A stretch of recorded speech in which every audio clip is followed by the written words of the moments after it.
the COVID-19 pandemic presents unprecedented health and economic challenges on every continent around the world. All governments, including Caribbean governments, are challenged beyond imagination to deal with the scope of this pandemic. Using Zoom technology, CaribNation engaged representatives of the three leading Caribbean regional organizations to discuss their role in helping Caribbean governments cope with this pandemic and meet these challenges. The technology itself, challenging at times, allowed us the opportunity to engage with these major players outside the confines of the television studio. My conversation with these leaders on their specific roles and their perspectives is up next on CaribNation TV.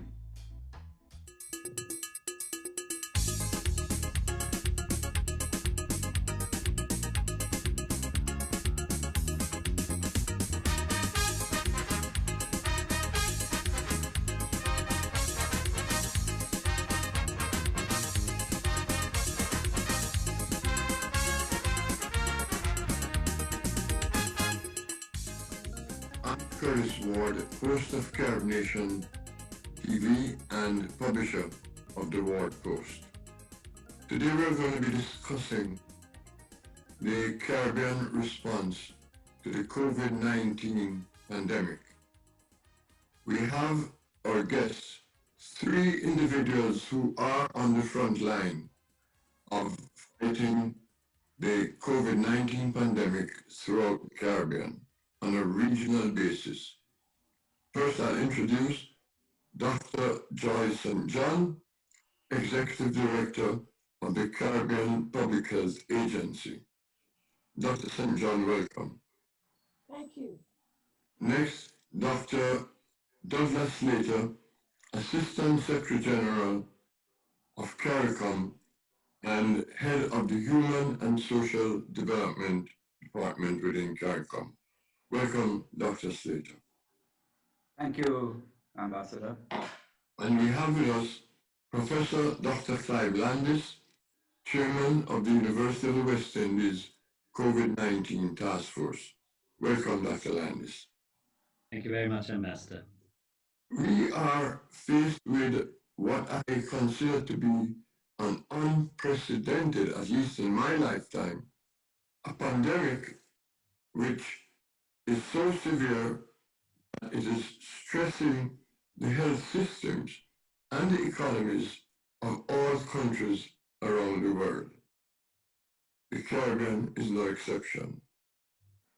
When I look at the data, the latest that I have on the Caribbean, and I want to put these on the table because it provides a perspective. Barbados, with 51 confirmed cases, 0 deaths, 177 plus per million infection rate based on the tests that have been done. The Bahamas with 24 confirmed cases and 1 death, 62 plus per million. Though I find the rates of confirmed are very low, it appears as if the testing is also very low, and perhaps you can address that later on. One of the countries I'd like for us to also look at is Haiti. And I know data doesn't mean a whole lot to most people, but to you, I'm sure it means a lot. And perhaps your data is even more up to date than mine. So I'll start with Dr. St. John. Precisely how your agency is operating within the Caribbean and into relationship with each country of the region. I know that's a whole lot, but briefly introduce what your agency does. So the Caribbean Public Health Agency is a CARICOM institution, and it has 26 member states across the Caribbean, some of which are overseas territories or departments of England, UK, France, Netherlands, um, and so as a rather unique public health agency because it is the amalgamation of 5 regional health institutions.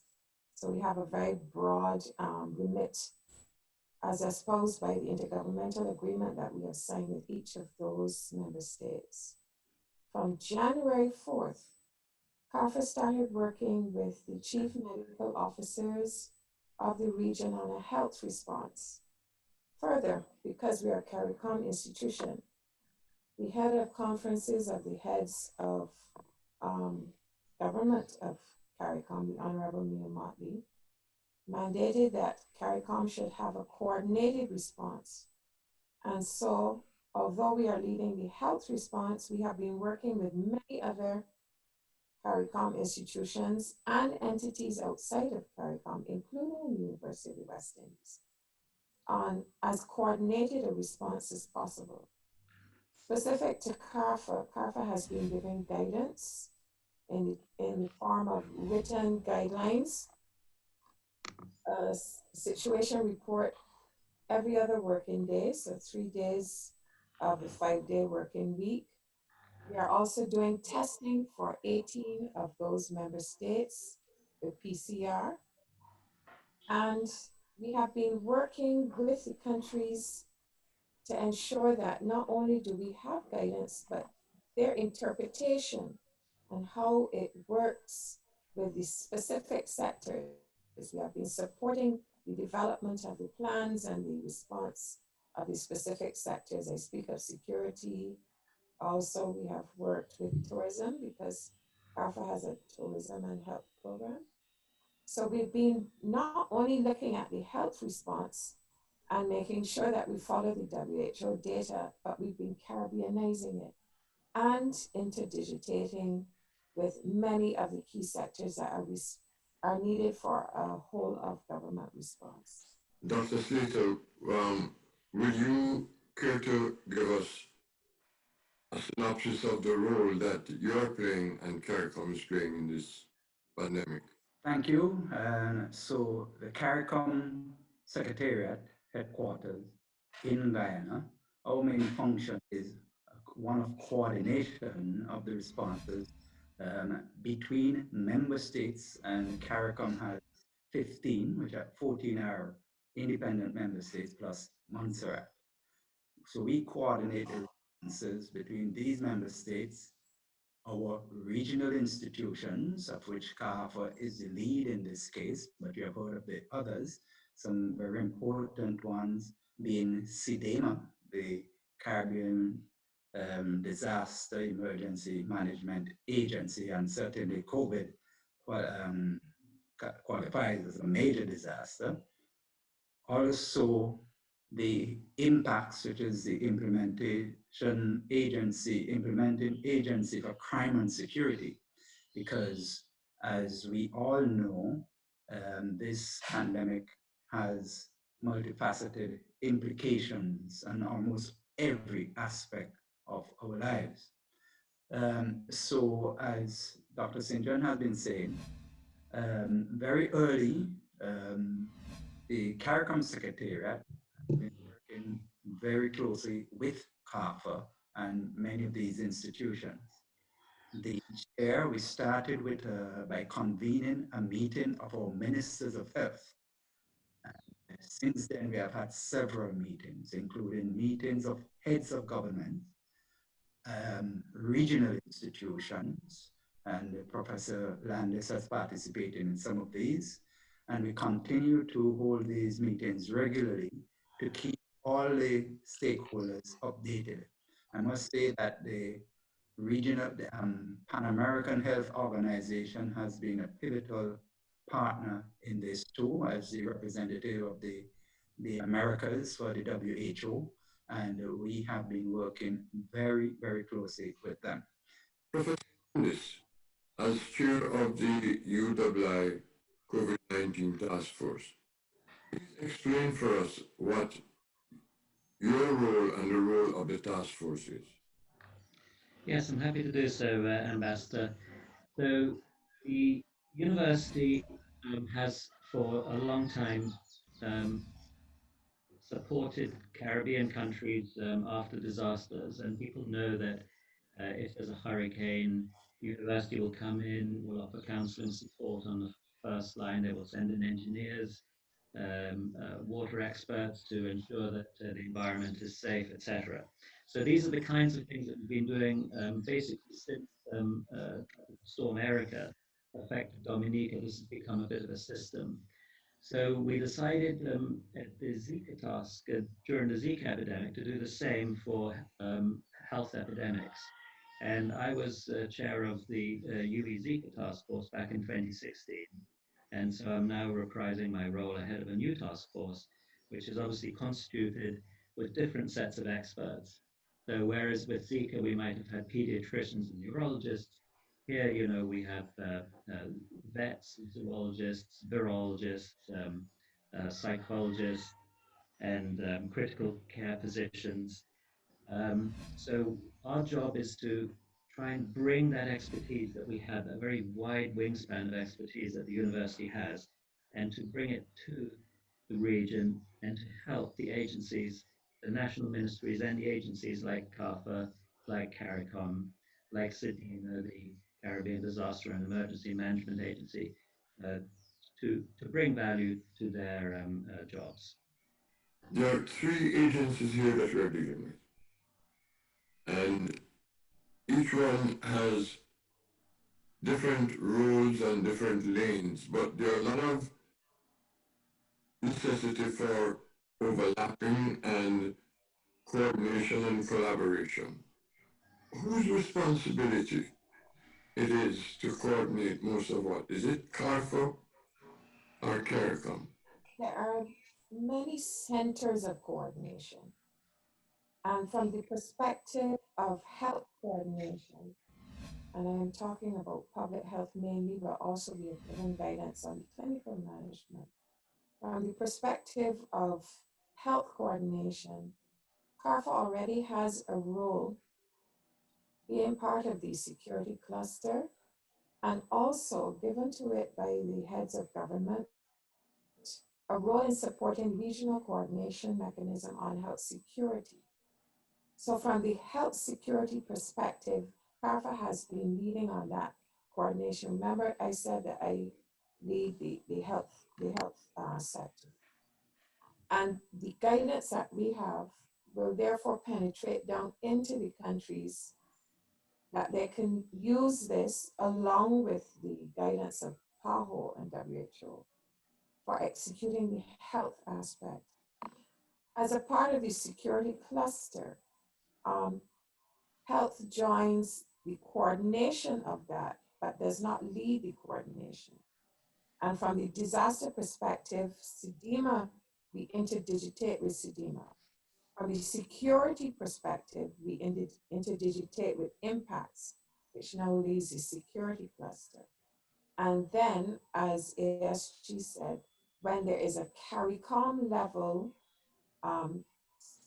specified institutional response and coordination, we then interdigitate with CARICOM's coordination at that level. And because we are a public health agency and we are producing knowledge products, we also interdigitate with other sectors, mainly from the perspective of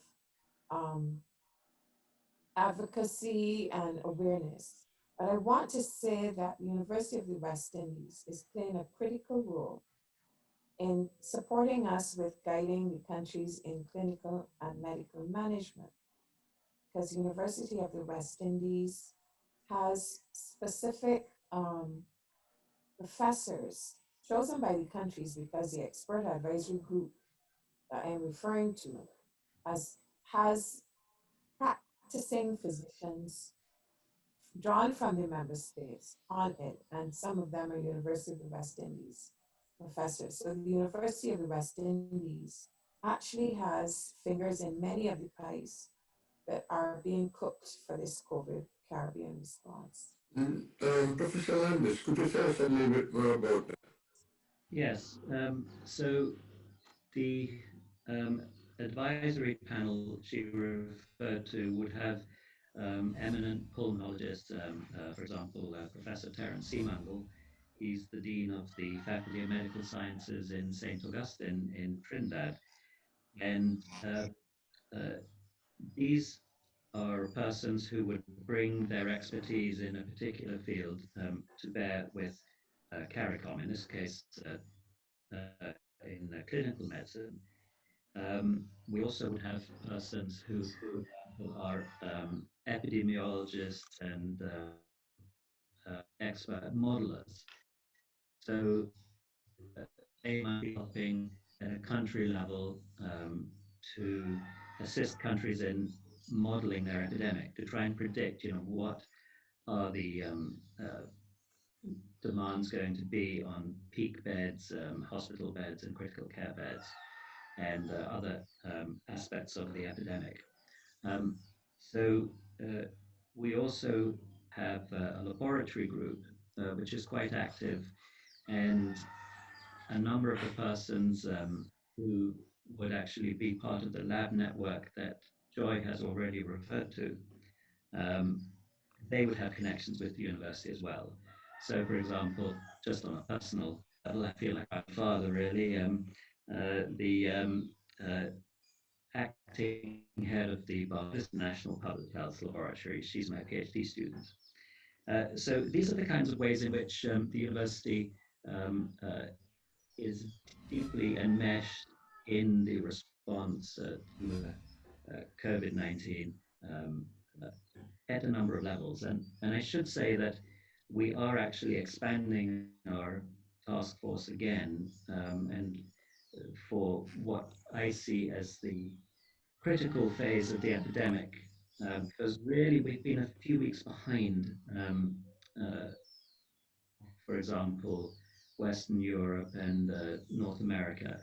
The epidemic is now growing and accelerating in the Caribbean, and we are anticipating that the clinical phase is going to be upon us. And I am going to be strengthening the task force with the inclusion of further clinicians and also an ethicist, because I think there are going to be a lot of ethical dilemmas that doctors and governments are going to be facing in the coming weeks. Dr. Slater, you mentioned earlier the economic impact throughout the Caribbean. Can you elaborate a little bit more on that for me, please? Because of the restrictions that have been placed on so many activities, let's go back. One of the first real big important meetings was focused on the impact that the cruise industry, the slowing down of the cruise industry would have had on the region. And we understand why that is so. Most of our countries depend significantly on the tourist industry. And this was the peak of the cruise industry, cruise season. And having that fall off means a loss of revenue to member states. Similarly, later, the airline industry start closing down flights. That again is a significant blow to that industry and hence revenue. Then member states at varying levels started to implement restrictive measures to try to control the spread of the disease. And that meant the loss of jobs or slowdown in manufacturing, slowdown in service deliveries, all again that impacted significantly on economic activity.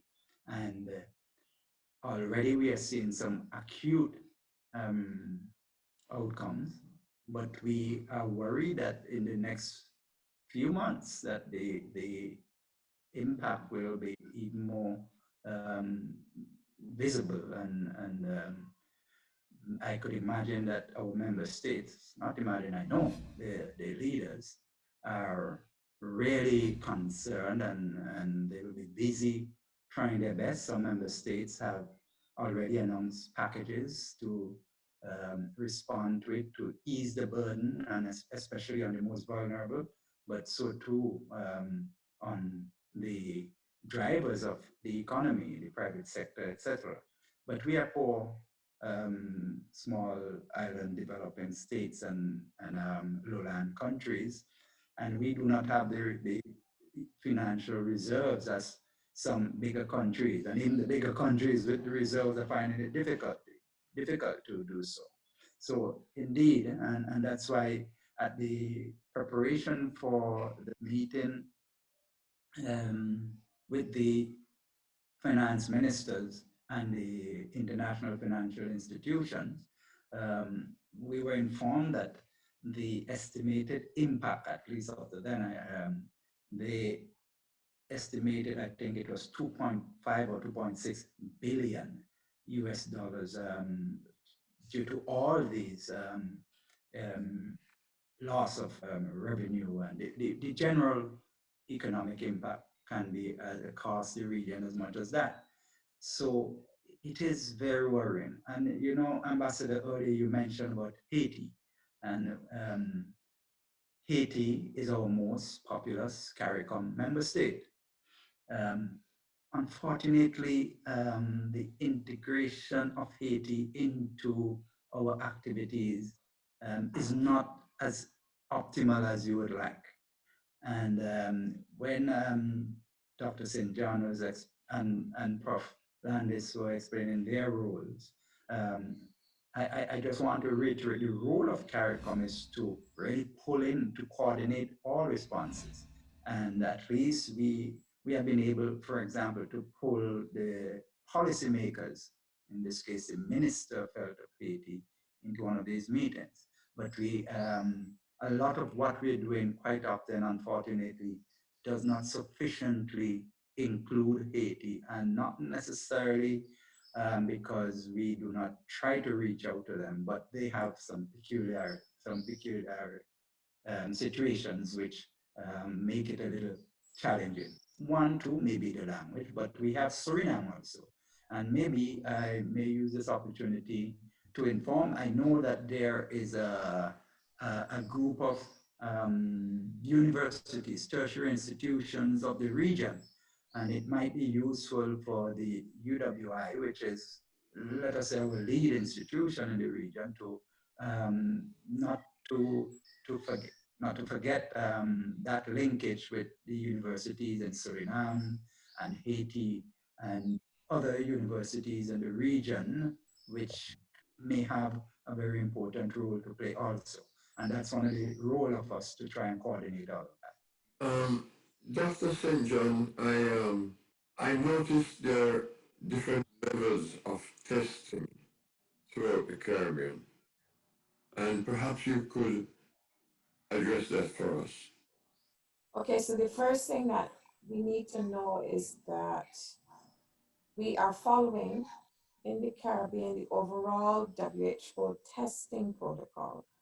And so in the different stages of the outbreak, first the preparedness, then the importation, and we're straddling between importation and transmission because none of the countries have declared community or widespread transmission. There has been an evolution in the testing protocols, both at the regional level set by CARPHA and also at the national level. So depending on the testing protocol, countries have been using PCR tests to look for either cases linked to travel or contacts of those cases, and then using those contacts and symptomatology to choose other persons in the community to test. Now, CARPHA tests for 18 of its member states. PAHO has given the capacity to test along with training to 8 of the member states, and they are now working on some more. And of course, Public Health England would have given capacity to the UCOS. And so the level of testing is geared both by the testing protocol and the availability of test kits. In CARPHA, we test anything that comes from any of the member states including ones that have got capacity through PAHO, but that is not very frequent. And our turnaround time is committed to be between 24 and 48 hours, but up to the end of last week, it was just under 17 hours. So once a sample gets to us, we get it out and we notify the positive cases to the chief medical officers. And we also give the other results through our email system, the lab information management system, if the countries are connected to that, and also through regular emails. So once we get it, we test it quickly. So the level of testing is very much geared by what the countries are pushing. And that is also guided by their national protocols. Ambassador, could I chip in, if I may? Sorry to cross you. It's just that during my day job, I do wear a white coat and I'm in the lab. And I would like to point out, we've almost taken it for granted with this epidemic that we're doing all of this laboratory testing, and this is the molecular test, the gold standard test. And yet it's the first time that we've had this level, this capacity of testing in the Caribbean. And I have to say, I'm very proud of how the Caribbean is testing and reporting results, sometimes within the space of a few hours. It really is very impressive, and it gives the containment and the contact tracing and isolation, it gives that containment effort a chance. So I do think kudos to the labs who really have shown greater ability to test with the molecular PCR test than for any previous viral outbreak that's affected this region. At the beginning, I should have asked where each of you are located. Oh, I am located in Barbados. Dr. Slater? I am located at the CARICOM headquarters in Guyana. And Professor Landis? Well, I'm in Barbados and I am confined to my curtilage as according to the emergency service. And unfortunately, I'm sharing my space with some hens that you can occasionally hear. And I'm just happy that my peacock hasn't fired up yet because he is very. So that was what I was hearing on. Well, I want to thank each and every one of you for joining me today in this discussion. The information you've provided is awesome. I tell you, I must tell you that those who have an opportunity across the Caribbean and elsewhere to see how our region is coping with COVID-19 will be very encouraged. Again, thank you very much for joining us. And thank my viewers. This is Curtis Ward, CaribNation, and the Ward Post. Thank you so much.